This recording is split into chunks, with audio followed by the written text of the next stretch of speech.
So இப்போ நம்ம என்ன பண்ண போறோம்னா economics and Tamil Nadu administration syllabus merge பண்ணாங்க யூனிட் 5 அதோடைய சிலபஸ் டீகோடிங் தான் பார்க்க போறோம். ஸோ எக்கனாமிக்ஸ் பொறுத்தவரை கிட்டத்தட்ட ஒரு 6 டாப்பிக்கா பிடிச்சிடலாம். மொத்தமா 20 கொஸ்டின் கேட்கறாங்க அப்படின்னா கண்டிப்பா எக்கனாமிக்ஸ் மட்டும் வச்சு 10 கொஸ்டின் கேட்பாங்க. அந்த 10 கொஸ்டின் நம்ம ஈஸியா எப்படி சிலபஸ் டீகோட் பண்ணி படிச்சோம்னா ஈஸியா முடிச்சிடலாம். அதுல ஃபர்ஸ்ட் நம்ம என்ன பார்க்கலாம் அப்படின்னா திட்டமிடுதல் அப்படிங்கிற ஒரு டாபிக் எடுக்கலாம். இந்த திட்டமிடுதல் படிக்கும்போது என்ன பார்க்கலாம் அப்படின்னா திட்டமிடுதல்னா என்னன்னு ஒரு விளக்கம், அதுக்கான இலக்கணம் பேசிக்கா.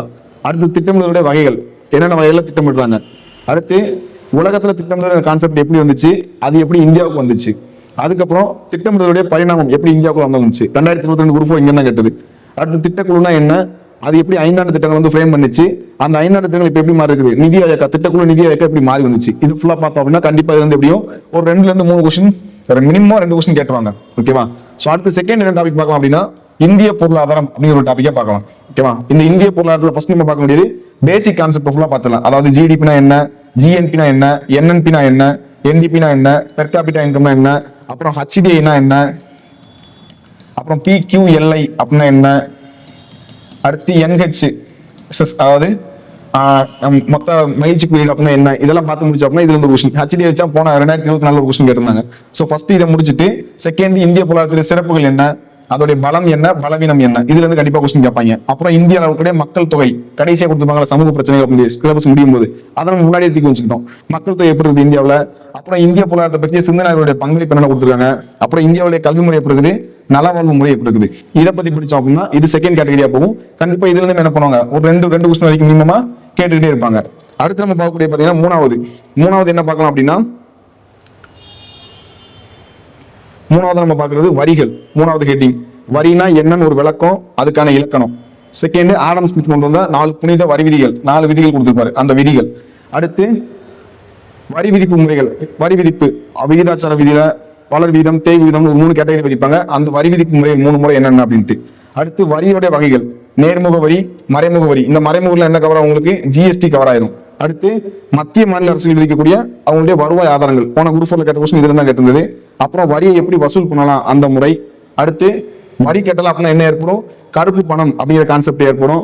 அடுத்து இந்த வரிங்கிறது எப்படி வெளியில வரும் அப்படின்னா ஒன்னு நிதி ஆணையத்து மூலியமா வெளியே வரும், இன்னொன்னு பட்ஜெட் மூலியமா வெளியே வரும்.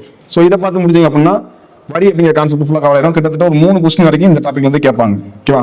ஸோ அடுத்து நம்ம பார்க்கக்கூடிய என்னன்னு பாத்தீங்க அப்படின்னா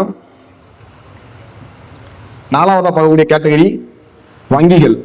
வங்கிகள் சொல்லி பார்க்கும்போது வங்கியுடைய வரலாறு, அதாவது உலகத்துல வங்கி எப்படி வந்துச்சு, இந்தியாவுல வங்கியோட வரலாறு எப்படி இருக்குது அதை பத்தி பார்க்கலாம். செகண்ட் கமர்ஷியல் பேங்க், வணிக வங்கியை பத்தி பார்க்கலாம், அதோடைய பணிகள் என்னன்னு சொல்லி பார்க்கலாம். அடுத்துதான் ரிசர்வ் பேங்க், அதோடைய பணிகள் என்னென்ன. அடுத்து ரிசர்வ் பேங்க் துணை அமைப்புகள் என்ன இருக்குது, கூட்டுறவுக்காக என்னென்ன கொண்டு வந்தாங்க, கூட்டுறவு விவசாயத்துக்கு எக்ஸாம்பிள் என்ன நபார்டு பேங்க், இதெல்லாம் கொண்டு வரலாம். தொழிலுக்காக என்ன கொண்டு வந்தாங்க, ஐடிபிஐ பேங்க். அப்புறம் வந்து பாத்தீங்கன்னா ஐசிஐசிஐ, இந்த மாதிரி பேங்க்ஸ் எல்லாம் கொடுத்துருப்பாங்க 12th புக்ல, அதை பத்தி பாத்துக்கலாம். அடுத்து அடிஷனல் என்ன பாத்துக்கலாம் அப்படின்னா பணம்னா என்ன, அது எப்படி வரலாறு வந்துச்சு, பணவீக்கம்னா என்ன, பணவட்டம், இது வந்து எக்ஸ்ட்ரா பாத்துக்கிறதா. சோ இதை பார்த்து முடிச்சோம் அப்படின்னு பாத்தீங்கன்னா வங்கி அப்படிங்கிற டாபிக் ஃபுல்லா கவர் ஆயிரும்.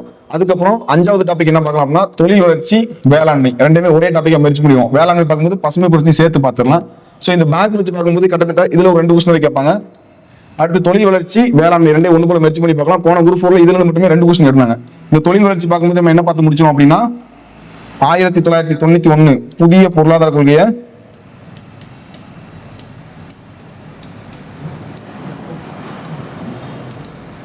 நல்லா டீடைல்டா பாத்துக்கலாம். ஏன்னா போன குரூப் 4 கொஸ்டின் இதுல இருந்தா 2 கொஸ்டின் கேட்டிருந்தாங்க. இந்த ஒரு டாபிக்ல மட்டுமே 2 கொஸ்டின் கேட்டாங்க. எம்ஆர்டிபி சட்டம் ஒழிக்கப்பட்டது எப்படி, இந்த மாதிரி கொஸ்டின் கேட்டாங்க, அது இங்க இருந்து கேட்டதான். அடுத்து வறுமைனா என்ன, அந்த வறுமை ஒழிக்கிறதுக்கு என்ன கொண்டு வரலாம், வேலை வாய்ப்பு கொண்டு வரலாம். இதை ஒரே டாபிக்கா பாத்துக்கலாம். சோ இந்த 6 டாபிக் பார்த்து முடிச்சீங்க அப்படின்னா எக்கனாமிக்ஸ் ஃபுல்லாவே முடிஞ்சு 10 கொஸ்டின் ஈஸியா அடிச்சிடலாம். சோ அதுக்கப்புறம் நம்ம பார்க்கக்கூடியது என்ன பாத்தீங்க அப்படின்னா தமிழ்நாட்டுடைய வளர்ச்சி நிர்வாகம். தமிழ்நாட்டுடைய வளர்ச்சி நிர்வாகம் சொல்லி பார்க்கும்போது அதையுமே நம்ம என்ன பண்ண போறோம்னா 5 கேட்டகரியா பிரிக்க போறோம்.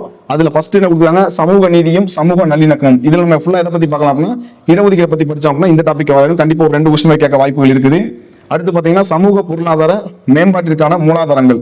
இதுல பாத்தீங்க அப்படின்னா தமிழ்நாடு பொருளாதாரம், அதை பத்தி படிக்கணும். 11th ஒரு பாடம் 10th ஒரு பாடம் இருக்கும்ல. சோ இதை பத்தி படிச்சீங்க அப்படின்னா கண்டிப்பா ஒரு 3 கொஸ்டின் வரைக்கும் வரும். அடுத்து பாத்தீங்க அப்படின்னா தமிழ்நாட்டுடைய கல்வி முறைகள், நலவாழ்வு முறைகள். தமிழ்நாட்டில் கல்வி எப்படி இருந்துச்சு, அது எப்படி growth ஆகி வந்திருக்கு, இப்போ ரீசெண்டாக கொண்டு ஸ்கீம்ஸ் என்ன, அதே மாதிரி மெடிக்கல் செக்டர்ல என்ன கொண்டு வந்தாங்க, இதை பத்தி பார்க்கலாம். இதுல இருந்து கிட்டத்தட்ட ஒரு 2 கொஸ்டின் வரைக்கும் கேட்க வாய்ப்புகள் இருக்கு. அடுத்து தமிழ்நாடு புவியியல், 10th 6வது பாடம் 7வது பாடம் இருக்குல்ல ஜியோகிராஃபில, அதை பார்த்தீங்கன்னா இந்த டாபிக் கவர் ஆயிரும். கடைசியா தமிழ்நாடு அரசுடைய திட்டங்கள். ஸோ இதுல ஒரு 2 கொஸ்டின் கேட்பாங்க.